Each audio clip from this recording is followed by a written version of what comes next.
track, because I didn't run cross country as a freshman.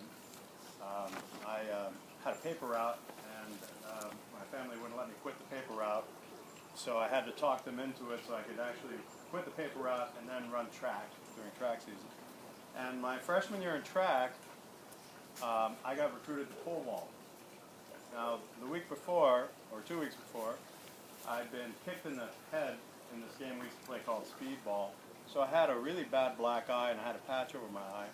And for those of you who ever tried to pole vault with one eye, it's not a good idea because you have no depth perception. So my first couple of weeks of pole vaulting were not great. I kept missing the box, riding the pole. In those days, the entire bag was about the size of half this table, and it was a fishnet bag full of scraps of foam. And if you missed a bag, you landed in the dirt. It didn't really matter that much because I wasn't vaulting very high, but it still hurt. Then I saw these guys running around the track, and I noticed they were going so slow. I couldn't believe how slow they were going, and I said to the coach, you know, I can beat those guys running around the track. And he said, oh, you can you? And I said, yeah, just give me a chance. I don't want to do pole vault. I want to go run distance. What I didn't realize is they were on their 15th lap already. And I, because I would glance over there periodically, not really understanding who they were, what they were doing. They were running intervals. And so the next day I went out for distance running. And I remember leaving the gym. We didn't have a track in my school. We had to run down to a local school track, which was about a 3-mile run. That was the warm-up run. So they said, well, we're going down to the track. We're running. Okay. Get down to the track. And I'm treating the run down to the track like a race. So I'm running with these other guys. And I'm exhausted by the time we get to the track. And then they told me, now the workout starts. So by then, you can imagine, I was the slowest guy on the team just about that entire season. I remember one race where it was a 2-mile. I think I barely broke 12 minutes. And with a lap to go, I thought I was done. So I thought, hey, I'm done. This is it. And all these other runners said, no, you have one more lap to go. So I thought I wasn't going to finish last, but sure enough, I did finish last. But I realized something that day that, I was slowly making progress. I was slowly getting better. The runs down to that high school, to that other track, were feeling a little easier. My shoes were terrible. In those days, shoes were really terrible. And little by little, I was making progress. So I went for, by the way, it also helped me when finally somebody told me I could open my mouth to breathe, because I'd been told that a really good runner doesn't breathe through their mouth, they only breathe through their nose. So tomorrow when you're running or warming up, try closing your mouth and only breathing through your nose and see how far you get. It's also kind of messy. Not a good look. Anyway, one thing led to another, and by the end of that season, I had run, I think, 5:27 in the mile. And we had our last meet of the year, and on that meet, I ran 5:06. I went from 5:27 to 5:06, and that was it. I was hooked. I was hooked on the idea that the more work I put in, the better I got. That as bad as I was, the coach hadn't benched me because he couldn't, and the clock never lies. And those are the kind of things that as you progress through life, you start to appreciate are super important. That when you put in hard work and you do the things for the right reasons, for you, not for anyone else, that you're going to start getting benefits and things are going to start improving. And these things happen incrementally. So my running career was always about incremental gains. You'd have a period of time where you're just not very good, and then you have a breakthrough, 5:27 to 5:06. Then there was a plateau. I spent that entire summer, this guy who I'd met on the team, really great kid, who had been a horrible runner, and then one summer he ran 1,000 miles that summer. Think about that. He got 90 days to run 1,000 miles. He didn't miss a day. He inspired me, and so I said, I'm going to do that. So I ran 1,000 miles that summer between freshman and sophomore year, and came back the first meet of the year. I was the #1 man on the team, #1 person on the team. And people were shocked and stunned, and I was shocked and stunned. But the fact is, that lesson has begun, that the more work you're willing to put in, the more dedicated and committed you are to yourself. You don't do this for anybody else. You do it for yourself.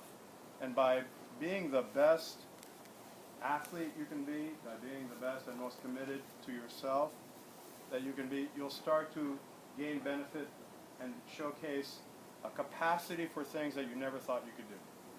And all of a sudden that capacity starts to rub off people around you. So our team, there were other guys who came to me the next summer and said, I want to do what you did last summer.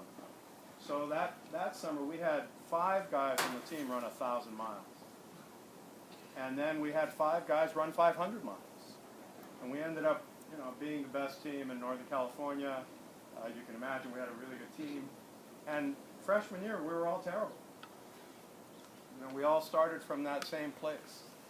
And it wasn't just the fact that we were running fast, it's that we were pulling everyone else with us. So all the kids who were on the team who maybe didn't have the same sort of level of talent all saw the same thing, that they put in their effort, they put in the energy, they were committed and dedicated, and they started to improve too. I've had people come up to me years and years later and say, I'll never forget in high school those things that we did that I never thought I could do.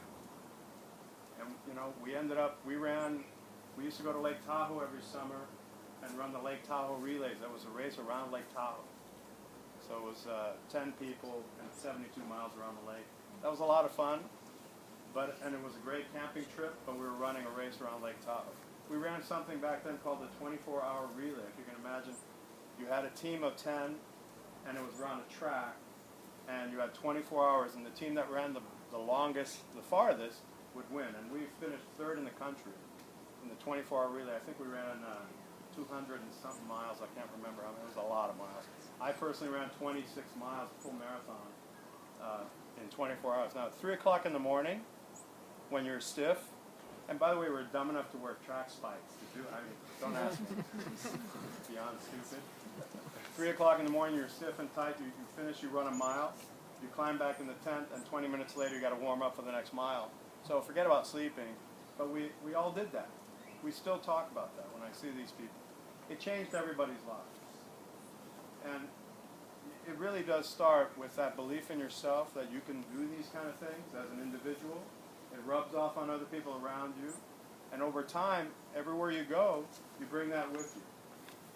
So when you get to be my age, and if you get to be in a job or running a company or doing something, your family, for example, inspiring your family, those are the kind of things that rub off on everyone.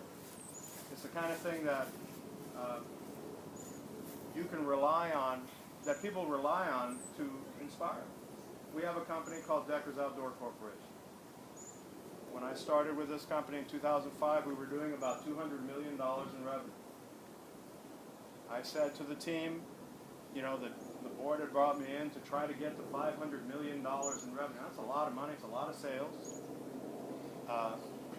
Last year we did $1.5 billion in revenue. The people in the company who didn't believe we could do this just in 2005 became committed, and they ran, in effect, they signed up to run 1,000 miles that summer. Now we've got a group of people who believe that we can do incredible things, and we are doing those things. But it starts with this idea of belief. The idea that you can do things you never thought you could do. Who's the young man we were talking about running a marathon? Where are you? Oh, there you are. I remember I ran my first marathon when I was 16. I had no idea that 26 miles was so hard.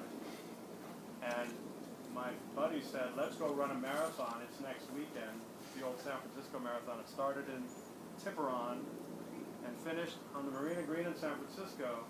There's a slight problem.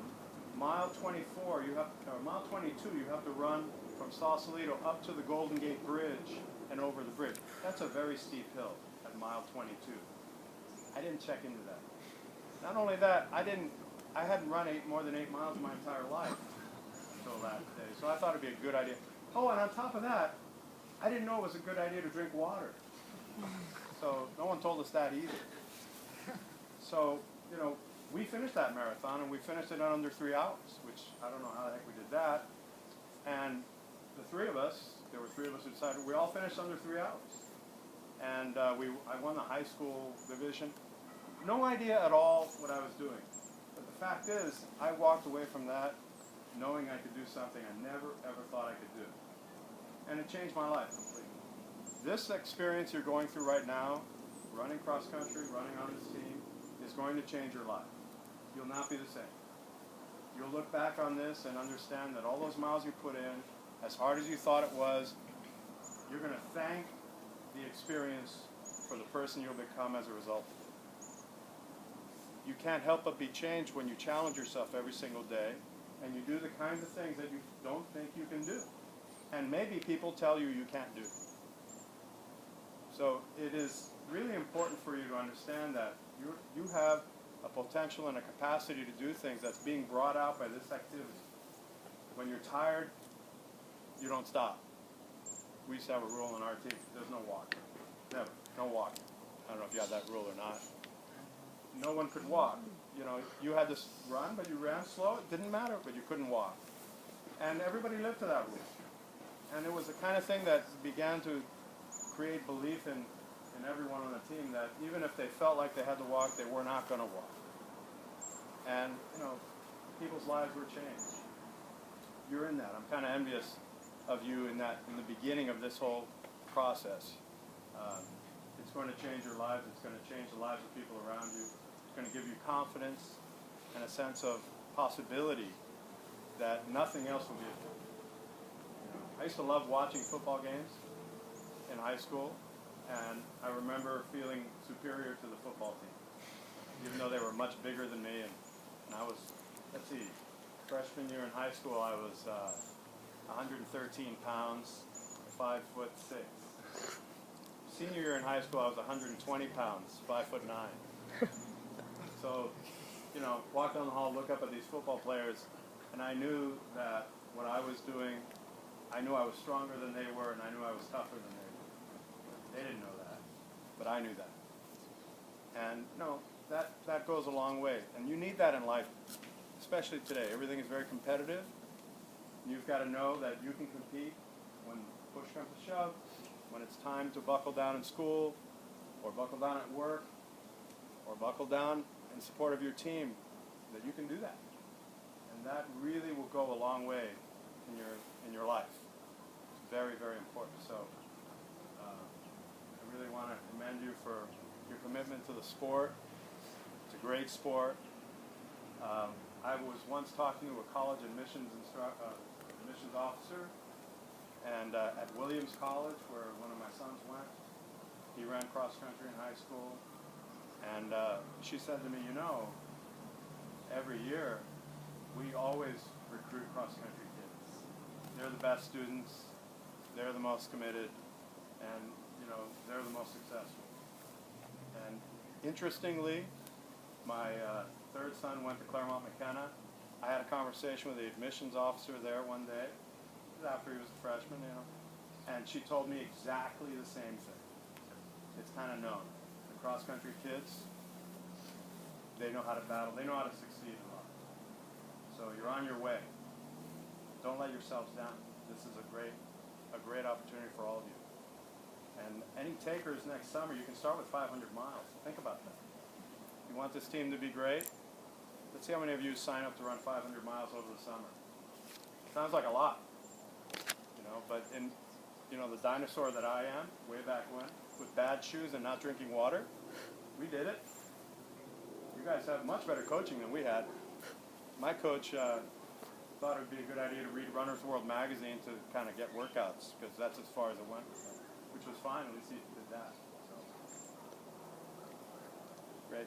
I'd be happy to answer any questions you guys have or any comments. Anybody? Yes. How many miles do you run a day, like over summer, to get 1,000? Well, basically it was 10 miles a day, and if you miss a day, it's 20. So 1,000 miles is difficult. 500 miles is great. What we did the third year, we made it the 50-hour club, and then we had a 100-hour club. Hours are easier to keep track of. So if you run 50 hours over the summer, it's not necessarily, you know, it's much easier to keep track of. And that our team just went like that. You know, it was an amazing thing to have done. And my whole day